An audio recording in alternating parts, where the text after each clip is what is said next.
Walk into any restaurant in America and ask for a continental breakfast. Watch the server's face scrunch in confusion. Continental? What? They'll ask. Then drive to literally any hotel in the country and there it is. Continental breakfast, as standard as keycards and ice machines. This is genuinely weird when you think about it. Continental breakfast is everywhere in hotels, but exists absolutely nowhere else. Diners don't serve it. Cafes don't offer it. You can't order it at IHOP or Denny's. Even European restaurants don't advertise continental breakfast, despite the fact that it's supposedly, continental. So how did hotels become the sole guardians of this particular meal concept? Why is continental breakfast exclusively a hotel thing? And why does every American traveler just accept this as normal? The answer involves post-war tourism, corporate cost-cutting genius, and one of the most successful acts of cultural conditioning in American hospitality history. This isn't just about hotels serving light breakfasts. It's about how an entire industry convinced millions of travelers that a few pastries and coffee constituted a legitimate meal, and somehow made it feel like a luxury amenity. What we're about to discover is how hotels accidentally created America's most institutionalized breakfast experience, and why it never escaped the lobby. Let's start with the fundamental question. What exactly makes breakfast continental?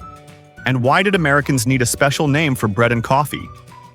The term continental breakfast was essentially American marketing speak for European breakfast. In the early to mid-20th century, American breakfasts were notoriously hearty affairs. Bacon, eggs, pancakes, hash browns, toast, and coffee. This was farmer food, designed to fuel people through physically demanding morning work. European breakfasts, by contrast, were lighter and simpler. In France, breakfast might be a croissant with coffee. In Germany, bread with jam and coffee. In Italy, a pastry and espresso. These weren't continental breakfasts. They were just breakfast.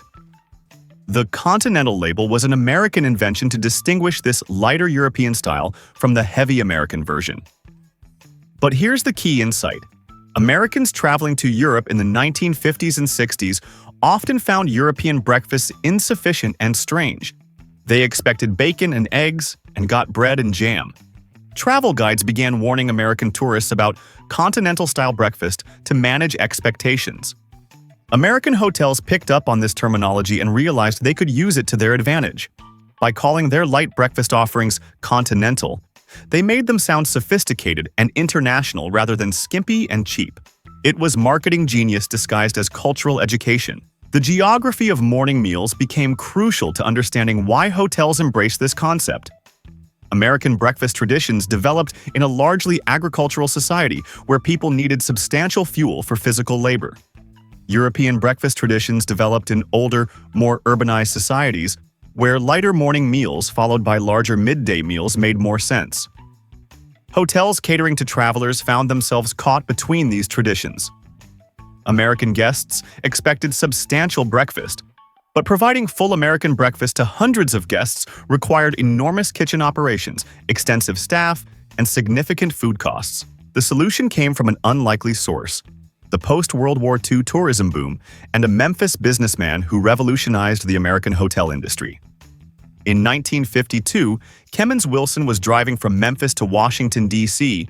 with his family when he became frustrated with the inconsistent and expensive hotel accommodations available to middle-class travelers. Most hotels were either luxury establishments for the wealthy or questionable roadside motels for the desperate. There was nothing reliable and affordable for families.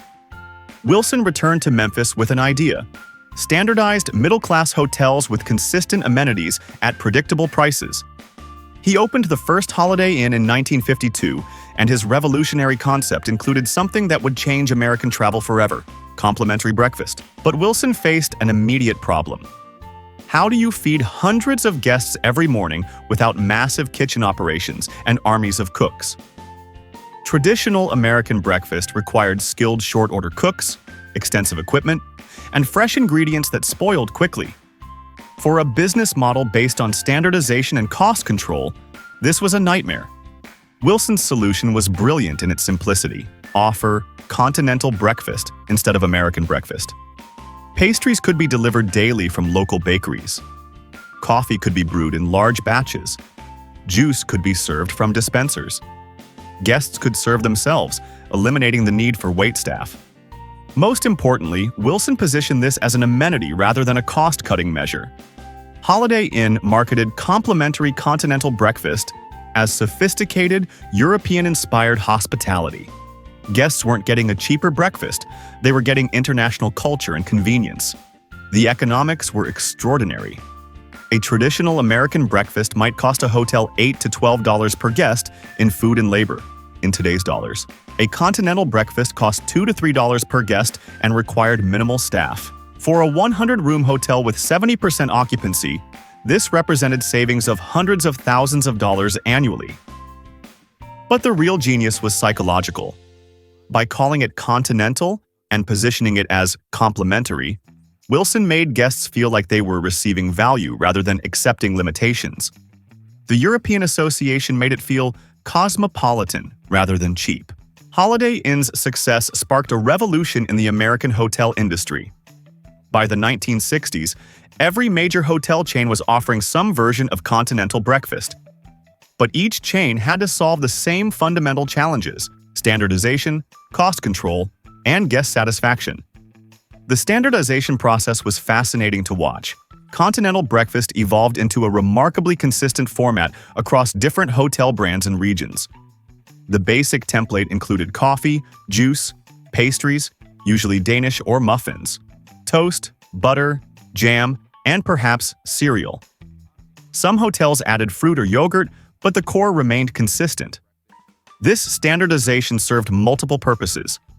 Guests knew what to expect regardless of which hotel they visited. Staff could be trained on a simple, repeatable process. Suppliers could provide standardized products to multiple hotel locations. The entire system became self-reinforcing. Regional adaptations occurred, but they stayed within the continental breakfast framework. Southern hotels might add biscuits. Western hotels might include bagels. But these were variations on the established theme rather than fundamental departures from it. Training became crucial for both staff and guests. Hotels had to teach employees how to maintain continental breakfast setups efficiently. But they also had to train guests to accept this new breakfast paradigm. Early Holiday Inn advertisements actually explained what continental breakfast was and why it was better than traditional hotel dining. The corporate franchise explosion of the 1960s and 70s cemented continental breakfast as a standard hotel amenity. Chains like Ramada, Best Western, and dozens of others adopted similar models. Each tried to differentiate their breakfast offerings slightly, but all stayed within the continental framework. Hampton Inn, launched in 1984, made continental breakfast a central part of their brand identity with their on-the-house hot breakfast program. They upgraded the concept while keeping the essential self-serve, limited menu structure that defined continental breakfast. Embassy Suites went further, offering complimentary cook-to-order breakfast. But this was marketed as an upgrade from continental breakfast rather than a rejection of it. The continental breakfast concept had become so embedded in hotel culture that departures from it required explanation and justification. What's remarkable is how thoroughly American travelers became conditioned to accept continental breakfast as normal and appropriate for hotels. Business travelers especially embraced it because it was quick, predictable, and didn't require sitting in hotel restaurants. The ritual of hotel continental breakfast became part of American travel culture. Travelers learned to navigate the setup, where to find coffee, how to work the waffle makers that were later added, which pastries were freshest. It became a shared experience that millions of Americans could relate to. But continental breakfast never translated to other dining contexts because it only made sense within the hotel ecosystem. Restaurants couldn't position limited breakfast options as amenities because customers were explicitly paying for meals. Home breakfast remained American style because families weren't trying to serve hundreds of people efficiently. The hotel context was crucial. Continental breakfast worked because it was complimentary, though obviously built into room rates, convenient for travelers, and efficient for hotels. Remove any of those elements, and the concept lost its appeal. Business traveler culture particularly embraced continental breakfast because it aligned with their priorities: speed, consistency, and minimal decision-making. a business traveler could grab coffee and a muffin in 5 minutes and get on with their day. This efficiency became part of the value proposition. Modern continental breakfast has evolved significantly while maintaining its essential character. Luxury hotels offer elevated versions with artisanal pastries, premium coffee, and expanded selections. Budget chains maintain basic versions that still deliver the fundamental promise of convenient, included breakfast. Some hotels have moved toward hot continental breakfast or enhanced continental breakfast, adding items like scrambled eggs, bacon, or hot cereal. But these are still positioned as continental breakfast variations rather than departures from the concept. The persistence of continental breakfast reflects its fundamental efficiency for the hotel industry. Even as guest expectations have evolved, the basic model of self-serve, limited menu, included breakfast remains economically attractive for hotels and acceptable to guests. Food blogger and travel expert Rick Steves explains it this way: continental breakfast works because it solves a real problem for both hotels and travelers. Hotels need efficient food service, and travelers need quick, predictable breakfast. The European styling makes it feel intentional rather than cheap. The COVID-19 pandemic actually reinforced continental breakfast's relevance, as hotels needed contactless food service options. Many hotels that had moved toward full breakfast service returned to continental breakfast models for safety and efficiency reasons.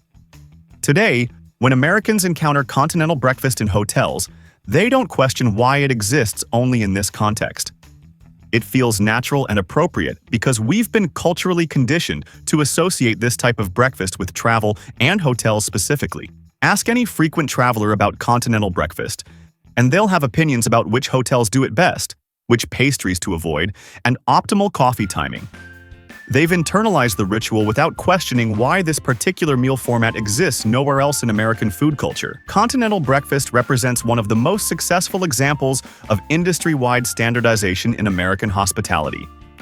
An entire sector convinced millions of customers to accept a fundamentally European meal pattern as normal and appropriate for American travel, and somehow made it feel like a luxury amenity rather than a cost-cutting measure. So why is continental breakfast exclusively a hotel thing? Because hotels created it as a solution to their specific operational challenges, marketed it successfully as a cultural amenity, and conditioned generations of travelers to accept it as the appropriate breakfast format for travel. Continental breakfast exists in hotels and nowhere else because it was designed for hotels and nowhere else. It's not really about European culture or sophisticated dining. It's about the intersection of corporate efficiency and traveler convenience, wrapped in marketing that made limitation feel like luxury. That in a country where breakfast normally means bacon and eggs, hotels somehow convinced us that Danish pastries and coffee constituted a complete meal, and we've been grateful for it ever since.